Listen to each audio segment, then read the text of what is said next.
unique situation to where we're able to provide a medical facility that's connected to our school in the form of a community learning center, to where the residents of Forest Park as well as Green Hills will have an opportunity to access that as well. I think it's amazing about this whole process about health. So we have become more health conscious now since last March than any other time in our lives, right? And I think it's very important for people to understand, what do you want to be known for in your community? Just imagine Winton City Schools and Forest Park and Green Hills being known for the healthiest communities in Hamilton County. That would just be an amazing attribute to everything that we believe in. That means people are living longer, people are more involved in schools, schools are more involved with children. And we hear this story about some of the residents saying, I don't have any kids in the district. What's my need? What's my attribute? What's my bargain? What's my deal? And just imagine that you can hang out with young people, interact with them, socialize with them. You can give them the tips about a longer life because of your life. And you could say, hey, before I had some trouble with medical issues or whatever, and maybe I was on this dose of this and this dose of that. Grabbing the hold of the new Winton Woods Incredible Cookbook, eating healthy, having a healthy diet, being part of our community learning center, and then passing that on to young people, that's what the attribute should really look like. Community health is huge when you think about the foundational piece of any community. And when a school district is in a position to add resources to something that already exists like a community, you're in a unique situation. We all have doctors and we all have needs, and we have medical needs that need to be attended to. But there's nothing like having it from a senior citizen or a person that's older than that kid saying, you could have a healthier lifestyle if you did this, if you did this. And I'm talking about attributes about weight training, conditioning, eating healthy, following guidelines, getting proper sleep. Because one of the biggest issues that our kids struggle with is proper sleep and proper diet. Think about the longevity of life that you have, because here's a person who could probably be 80 years old, in great shape, saying to a student, I am a product of my own conversation. I can show you how to have a healthier life just by following some of the terms and conditions that I have. I have less doctor visits, I have less medication, and with COVID-19 staring us in the face, we have to figure out a lot of people lost their lives because of pre-existing conditions. Not necessarily COVID. COVID just exacerbated it, but imagine if you didn't have the diabetic issue or if you didn't have the cancer issue, and maybe you recover from COVID in a different way. So the doctor's going to give you the information that he's supposed to give you, but imagine having another person right there, a grandparent, an aunt, an uncle saying, follow these lifestyle and these patterns. Guess what? It creates a level of longevity. The other part is our teachers. We've invested a lot of time, money, and care in getting teachers prepared for project-based learning. Keeping those teachers right here on the grid, keeping them part of our community, keeping them healthy, that means that our kids get experience with the best and the brightest. We look at Winton City Schools in a different way. All members are part of our community. And some members are silent, they're in the background because they're saying, I don't need to be up front to talk about the attributes. And then there are other people that are really actively involved in the process. For instance, we're going to try to have one of the most incredible summer school programs in the history of the district. Why? Because our kids missed a lot of school since March, but it's not going to be the traditional summer school where it's all remedial. We're actually going to hopefully incorporate some people from the community who have special skills. They might be quilters, they might be yoga instructors, they might be poetry readers, they might be musicians, and bringing the attributes from the community and letting the kids own that keeps the legacy alive where the kids get to pass it on to the next group. So the connection between the community and the school should be seamless. It should be a symbiotic relationship where one depends on the other and vice versa. There are a whole lot of attributes that our students have that people in our community don't know that they have. Every kid comes with something. Have you heard enough? Have you looked inside of his toolbox to find out what instruments he has to bring to the table? Because guess what? In that toolbox are essential skills that build a community. A strong district is connected, it's intertwined into a strong community. They go together, they work hand in hand. Imagine the companies that we visited that we like. Imagine going out buying a car and you like that car and you like that dealership, you keep going back. So we are actually entrepreneurs. We're building a product called Incredible Kids.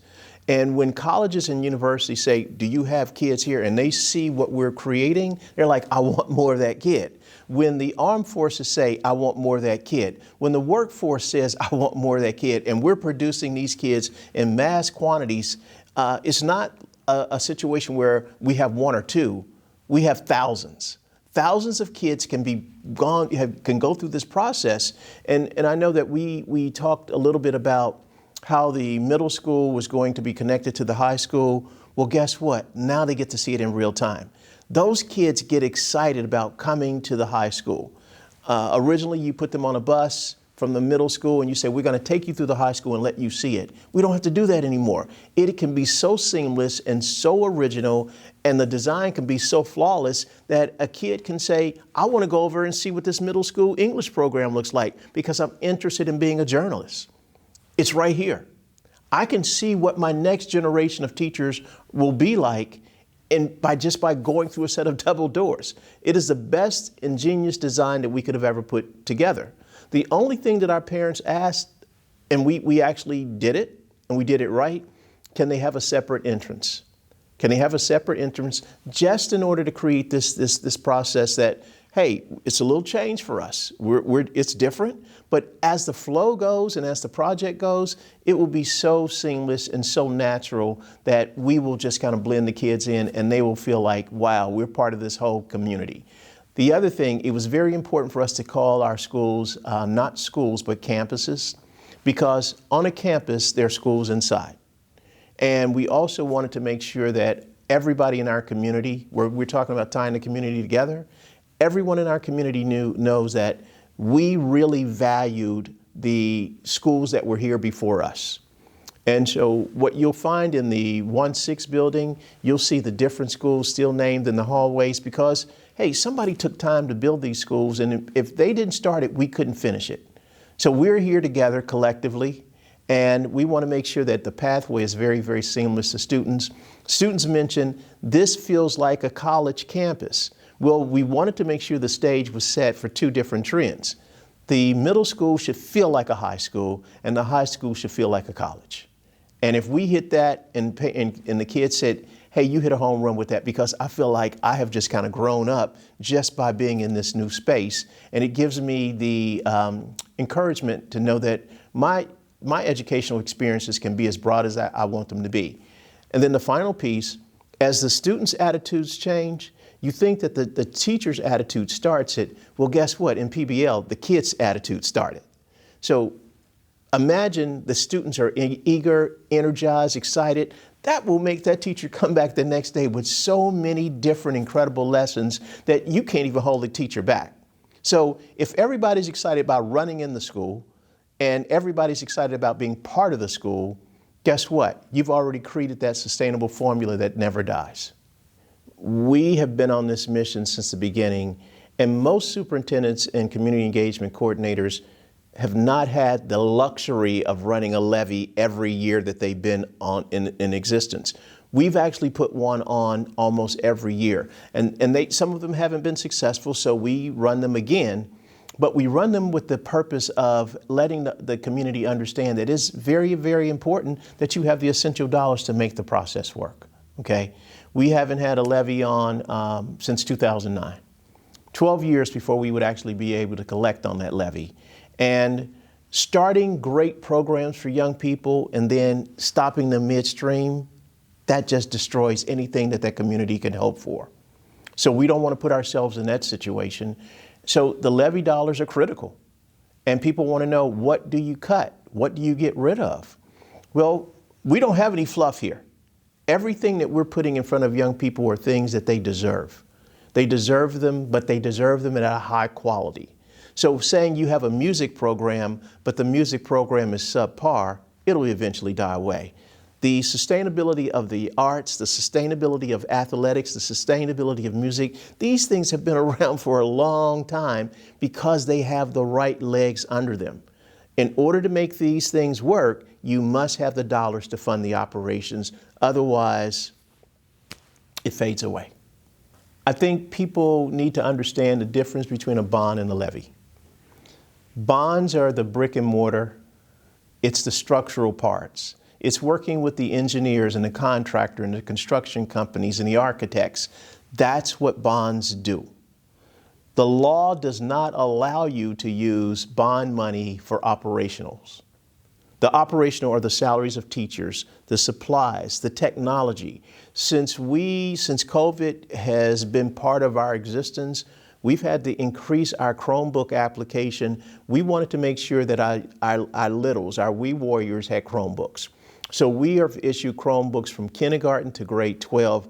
That was a daunting task. We were able to do it, but now how do we maintain it? Because anybody who's using technology knows that eventually that Chromebook becomes obsolete. You can't interface with it anymore. How do you keep the recurring theme going so that kids can know that that device that I'm using, I'm going to get an upgrade, and my tax dollars, the tax dollars from the community, will help keep me whole?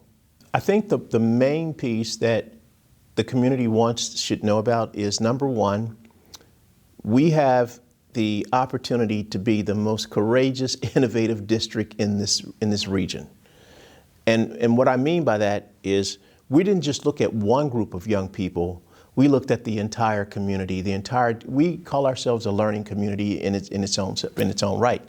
So we're talking about preschool all the way to 12, giving kids the same level of integrity, the same opportunity, the same courageous effort every single day so that they know that I'm going to get a quality product the next time. It's sort of like you buy a 2015 automobile from a dealership and the 2021s come out and you already know it's going to be a great product. You already know it's going to be a great product.